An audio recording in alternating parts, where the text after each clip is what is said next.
Donor সাহেব বলেছেন যে আন্দোলন শেষ হয়ে গেছে। আসলে আন্দোলন এখনো শেষ হয় নাই। আন্দোলন শেষ হলে তো আমাদের নেতা আমাদের কাছেই থাকতো।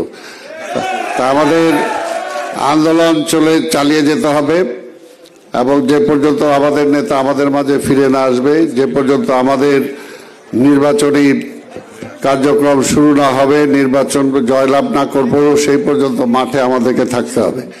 তার পাশাপাশি শুধু একটা কথা বলতে চাই যে এর আগে সরকার অনেক কথা বলতো ডিজিটাল নিয়ে, যেহেতু আপনারা সব ইঞ্জিনিয়ার এই কারণে বলতেছি যে ডিজিটাল নিয়ে।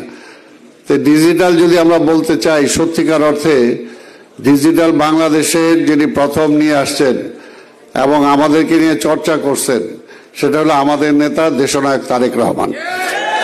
কারণ যখন 2007-08 সালে আমরা নির্বাচনে গেলাম, সেই নির্বাচনের আগে যখন মনোনয়ন দেওয়ার আগেই নেতা আমার হাতে একটা ফাইল ধরায় দিলেন। সেই ফাইলে সেই সুদূর কিশোরগঞ্জের যে এলাকা, আমি নিজেও অনেক জায়গায় জানি না যে কোথায় টিউবওয়েল আছে, কোথায় টিউবওয়েল নাই, কোথায় কাঁচা রাস্তা আছে, কোথায় পাকা রাস্তা নাই, কোথায় স্কুলটা বিল্ডিং করতে হবে, কোথায় করতে হবে না, কিন্তু নেতার নখদর্পণে সব আছে।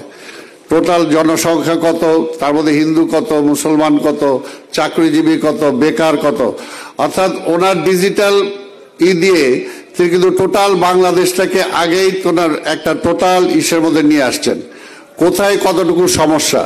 তো সেই কারণে আজকে যেটা আমরা দেখতে পাচ্ছি যে অনেকে অনেক কথা বলছে আমাদের নেতা সম্পর্কে, কিন্তু এই কিছুদিন তার বক্তব্যের মধ্য দিয়ে, তার শুধু বক্তব্য না, তার নেতৃত্বের মধ্য দিয়ে, নির্দেশনার মধ্য দিয়ে দেখছেন আমরা 5ই আগস্টে এর আগে ওবায়দুল কাদের বলছে যে 5 লক্ষ লোক মারা যাবে, কিন্তু আমাদের নেতার এক নির্দেশের কারণে কিন্তু কোথাও কোনো অঘটন ঘটে নাই।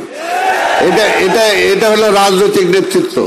আরেকটা হলো যে জ্ঞান, যেটা আমরা দেখছি যে যেটা আমি আগেই বললাম যে 2007 সালে নির্বাচনের সময় তিনি আমাদেরকে ফাইল ধরাই দিয়েছেন, অর্থাৎ সবকিছু তিনি ডিজিটালি নিয়ে আসছেন। তা আজকেও শুধু আপনাদের এটাই বলবো যে দেশটাকে গড়ে তুলতে হলে আওয়ামী লীগ মেধা শূন্যতা করছিল, দলীয়করণ করতে যে মেধাবীদের কোনো কাজে লাগে নাই, কিন্তু আজকে আমার নেতা মেধাবীদের মূল্যায়ন করছেন।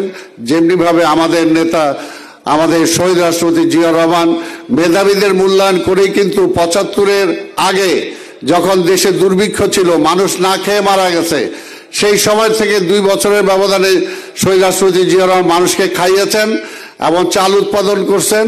এবং যে একটা আমাদের নেতা জিয়া রহমান সাহেব ক্ষমতায় আসার আগে আমাদের জনসংখ্যা ছিল একটা আপদ, একটা বিপদ, কিন্তু আমাদের নেতা সেই সময় শহীদ রাষ্ট্রপতি জিয়া রহমান জনসংখ্যাকে কিন্তু একটা সম্পদে রূপান্তরিত করেছিলেন বিদেশে রপ্তানি করে।